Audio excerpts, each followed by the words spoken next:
Level 1. Go-karting. Forget your clapped-out Miata.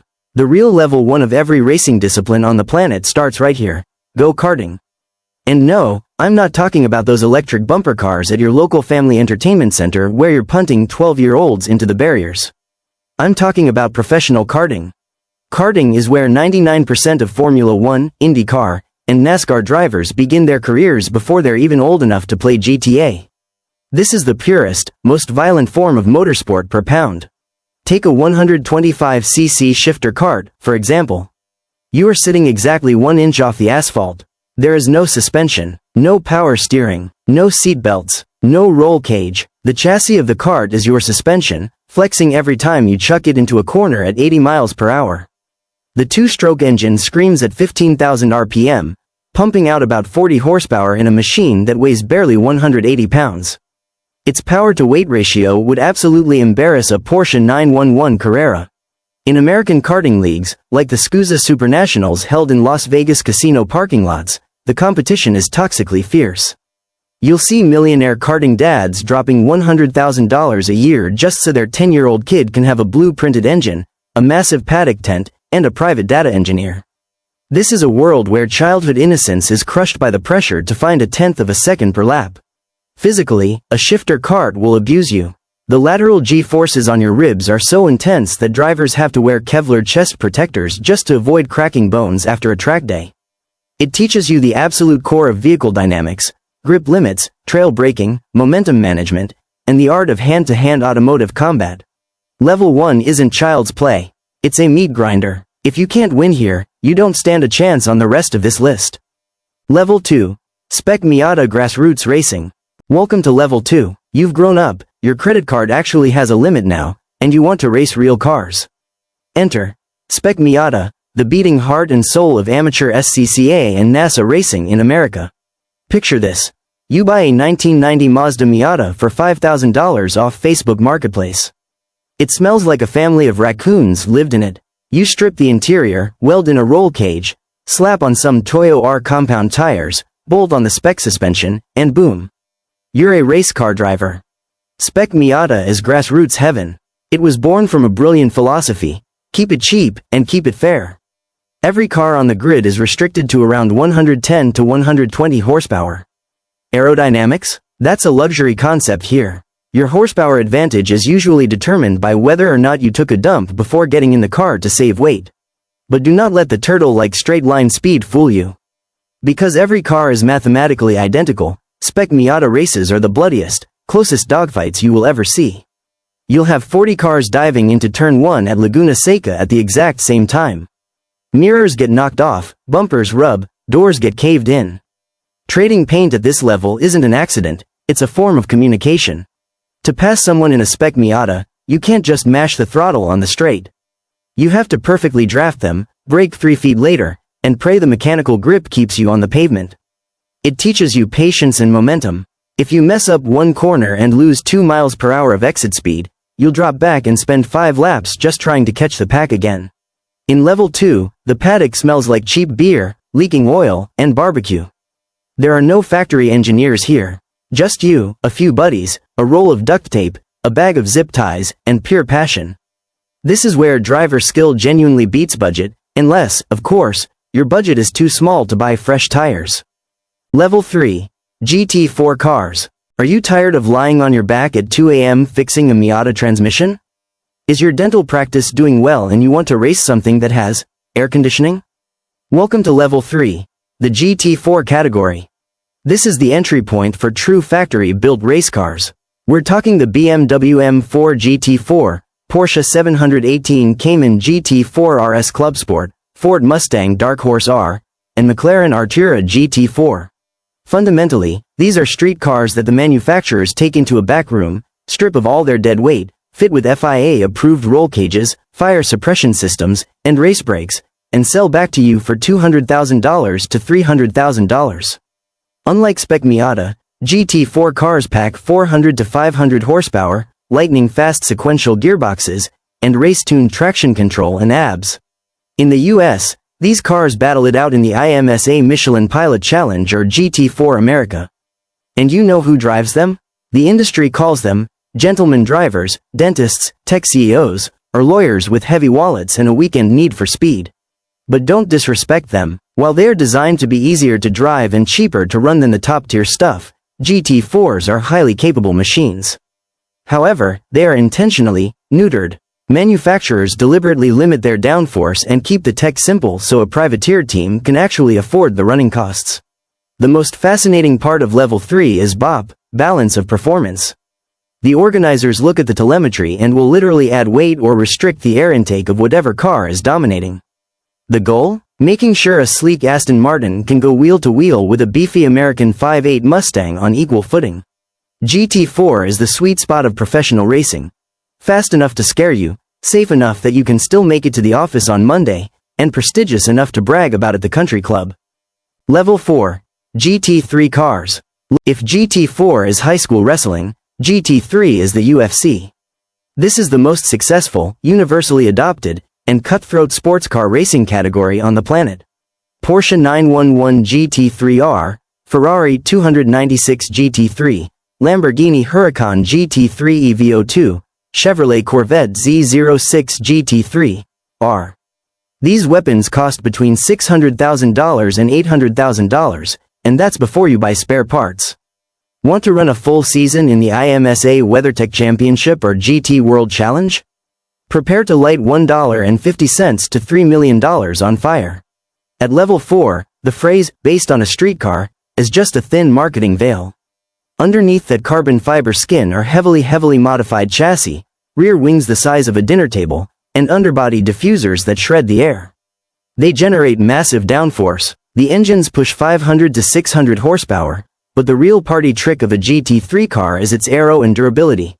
These cars are purpose-built to be driven at 10/10 for 24 hours straight at the most grueling endurance races on Earth, like the Rolex 24 at Daytona, the Spa 24, or the Bathurst 12-hour. At this level, you aren't changing your own oil. You have a crew of 20 people, professional mechanics, strategy engineers staring at a literal wall of monitors, and a PR team. The driver lineups are usually a mix of pros, factory-paid aliens, and AMs, the billionaires funding the operation. The pros' job is to put the car in first place. The AM's job is to try not to put the car in the wall during their stint. The racing is insanely tight. Thanks to aggressive, AI-calculated BOP, the qualifying gap between 20 cars from 10 different manufacturers is often less than a single second. It's a game of absolute precision, pit stop strategy, and the mental fortitude to drive 170 miles per hour in the pitch black, in the pouring rain, while much faster prototype cars dive bomb you from behind. Level 5. Junior Open Wheel. Hold up, you thought we were going straight from GT3 to the top? Nope, we have to pivot to the open wheel ladder. Because in the motorsport hierarchy, there is a massive divide. Tin tops, cars with roofs and open wheelers. Level 5 is the narrow, treacherous bridge to ultimate glory. Welcome to Formula 4, Formula 3, Formula 2 in Europe, or Indy NXT in America. Forget driver assists. There is no abs here. No traction control, no roof, no AC. The tires are exposed, and the aerodynamics are so delicate that if you tap your front wing on another car, your race is completely ruined. Take a Formula 2 car. It runs a 3.4L turbocharged V6 pushing 620 horsepower, strapped to a chassis that weighs just 1,750 pounds with the driver in it. It hits 0 to 60 miles per hour in 2.9 seconds, and 0 to 120 in 6.6 seconds. It will smoke almost any hypercar on the street. But the scariest thing about Level 5 isn't the cars. It's the people driving them. This is a battlefield of 18 to 22-year-olds backed by billionaire fathers or factory academies like Red Bull or Ferrari.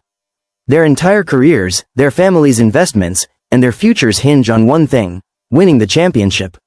Finishing second in F2 basically means your F1 dreams are dead. Because of that immense pressure, the driving standards here are ruthlessly aggressive, borderline reckless, and desperate. Kids are weaving to defend, dive bombing from 3 zip codes away, and risking it all. This is where drivers prove they have the killer instinct, or they get chewed up, spit out, and sent back to race GT3 cars in Level 4. The cost? Buying a seat in F2 will run your sponsors around €3 million a season. And you don't even own the car, you're just renting the seat. Level 5 is a meat grinder of dreams where elite talent meets the cruelty of cash. Level 6. Hypercar. Let's go back to cars with roofs, but this time, throw out any pretense of a streetcar. No more customer sales. Level 6 is prototype racing. Specifically, the Hypercar LMDH class in the World Endurance Championship WEC and GTP in IMSA. If you haven't watched endurance racing lately, you are missing the greatest golden era since the 1960s. The Porsche 963, Ferrari 499P, Cadillac V-Series, R, Toyota GR010, BMW M Hybrid V8. These are literal fighter jets on tarmac. These prototypes feature cutting-edge hybrid tech. A Cadillac GTP runs a violently loud naturally aspirated 5.5L V8. The sound will rattle your ribcage from half a mile away. Mated to a spec hybrid motor, capping out around 680 horsepower. They weigh barely 2,200 pounds. The carbon fiber monocoque is incredibly stiff. They hit 210 miles per hour down the Mulsanne Straight at Le Mans. The aerodynamic downforce is so advanced that the air running under the car is 10 times more important than the wings you see on top. What makes Level 6 spectacular is the mind-bending complexity of energy management. You can't just mash the gas. The engineers and drivers are constantly tweaking engine maps, managing brake regeneration, and deploying electrical bursts to slice through slower GT3 traffic. Driving a hypercar through Le Mans traffic is like playing 3D chess at 200 miles per hour in a swarm of bees. These aren't privateer efforts anymore. This is all-out corporate warfare costing tens to hundreds of millions of dollars. An overall win at the 24 Hours of Le Mans grants a brand eternal automotive immortality. Level 6 is the art of surviving at the absolute limit. These cars run for 24 straight hours, through day, night, and rain, covering over 3,000 miles, roughly the distance from New York to LA, at terrifying average speeds. Level 7. Formula 1. We've used a lot of big words so far, but when it comes to F1, words usually fail. F1 isn't just car racing. F1 is aerospace engineering inverted to stick to the ground. It is the greatest technological flex mankind has ever created, second only to the space program. A modern F1 car is alien technology. The tiny 1.6L turbo hybrid V6 behind the driver's head produces over 1,000 horsepower. It uses an MGU-K to harvest braking energy and a literal magic trick called an MGU-H to harvest energy from exhaust heat. The thermal efficiency of an F1 engine is over 50%, something no other internal combustion engine on Earth can claim. But F1's secret isn't straight-line speed, it's the corners. Thanks to witchcraft-level aerodynamics, an F1 car takes corners at speeds the human brain struggles to process. When Lewis Hamilton or Max Verstappen hits the brakes at the end of a straight, the car decelerates from 200 miles per hour to 50 miles per hour in about 2 seconds, over just 300 feet. The braking force is 5 to 6 gigaseconds. The lateral cornering force is also around 5 gigaseconds. Imagine lying on your back while 5 full-grown adults stand on your chest and head. That is what an F1 driver endures constantly, thousands of times, for 2 hours straight. Their necks are the size of a normal person's thigh just to keep their heads from snapping off. Their heart rates sit at 170 to 180 BPM for the entire race. They sweat out 5 to 7 pounds of water weight on a Sunday afternoon. Driving an F1 car requires the physical stamina of an Olympic triathlete and the processing speed of a fighter pilot. And the budget? Even with the recent cost cap, teams like Mercedes and Ferrari historically burned through $400 to $500 million a year. They have thousands of engineers working 24/7 in factories in the UK or Italy, running supercomputers to find 0.1 seconds of lap time. Every single bolt, winglet, and wheel nut is made of proprietary composites or titanium. This sport is so ruthless that there are exactly 20 seats in the world. Millions start at level 1 in go-karts, but only 20 men get to strap into a level 7 machine. F1 represents the pinnacle of cash, politics, prestige, and transcendent talent. It is the undisputed king of motorsports, the GOAT.